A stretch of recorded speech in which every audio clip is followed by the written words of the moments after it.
नमस्कार,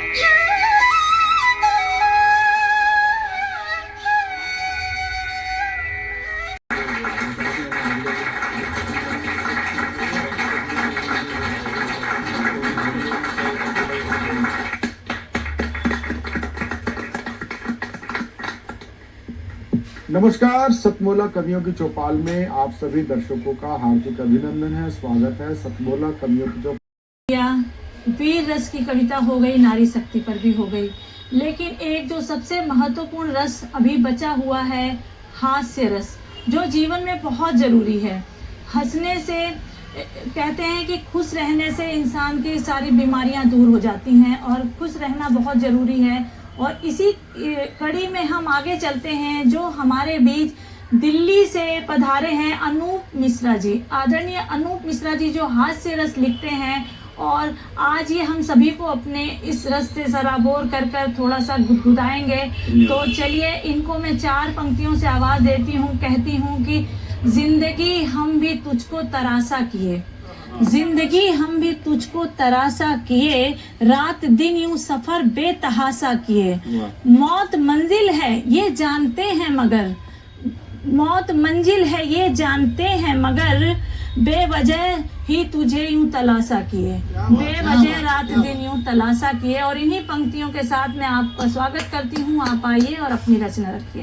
स्वागत है भैया। सबसे पहले सतमोला कवियों की चौपाल में सभी श्रोताओं और सभी दर्शकों का हार्दिक स्वागत है। और मैं धन्यवाद करना चाहूँगा श्री प्रवीण जी का, जिन्होंने मुझे इतना शुभ अवसर यहाँ प्रदान किया है और मैं आज उनकी बदौलत यहाँ पे उपस्थित हुआ हूँ। तो मैं ज़्यादा समय न लेकर अपनी एक छोटी सी हास्य रस की कविता स्वागत है। आप सुनिए और थोड़ा गुदगुदाइए। ये कविता का शीर्षक है पतियों की ख्वाहिश, पतियों की तारीफ। स्वागत है भैया, स्वागत है। पतियों, बहुत बढ़िया। हम पतियों की भी एक ख्वाहिश होनी चाहिए जी, हम पतियों की एक ख्वाहिश होनी चाहिए। और यहाँ पे मेरे ख्याल से दर्शक दीर्घा में श्रोता सभी पति बैठे होंगे। जी जी, बिल्कुल बिल्कुल। हम पतियों की भी एक ख्वाहिश होनी चाहिए, ससुराल में सुंदर सी साली की चॉइस होनी चाहिए। ओह, बहुत बढ़िया। हम पतियों की भी एक ख्वाहिश होनी चाहिए, ससुराल में सुंदर साली की चॉइस होनी चाहिए। अब बीवी जब घर में मुंह को गोलगप्पा बनाकर बैठ जाए, यानी कि कुछ लड़ाई झगड़ा होती है तो निश्चय है कि बीवी भी गोलगप्पा बनाकर मुंह को फुलाकर बैठ जाएगी। बीवी जब घर में मुंह को गोलगप्पा बनाकर बैठ जाए तो मौसी को बुलवा दो, बच्चों के मुंह से ये फरमाइश होनी चाहिए। बहुत बढ़िया, बहुत बढ़िया। धन्यवाद।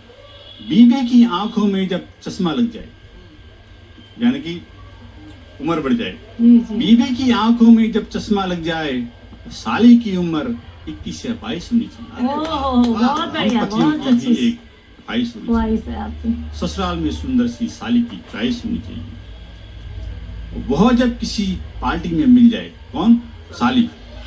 वह जब किसी पार्टी में मुझसे मिल जाए, उसके ओंठों पर मेरे लिए हाई गाइज होनी चाहिए। और गर्मियों की छुट्टी में जब पत्नी मायके चली जाए, गर्मियों की छुट्टी में जब पत्नी मायके चली जाए तो साली एकदम आइस होनी चाहिए। बहुत बढ़िया, बहुत बढ़िया। धन्यवाद। हम पतियों की भी ख्वाहिश होनी चाहिए। घर बन गई हो वो 4-5 बच्चों की अम्मा, कौन? साली। साली। अगर बन गई हो वो 4-5 बच्चों की अम्मा तो उसकी बलखाती कमर 28 नहीं, तगड़ा नहीं है मैं उसका। घर बन गई हो वो 4-5 बच्चों की अम्मा तो उसकी बलखाती कमर 28 होनी चाहिए।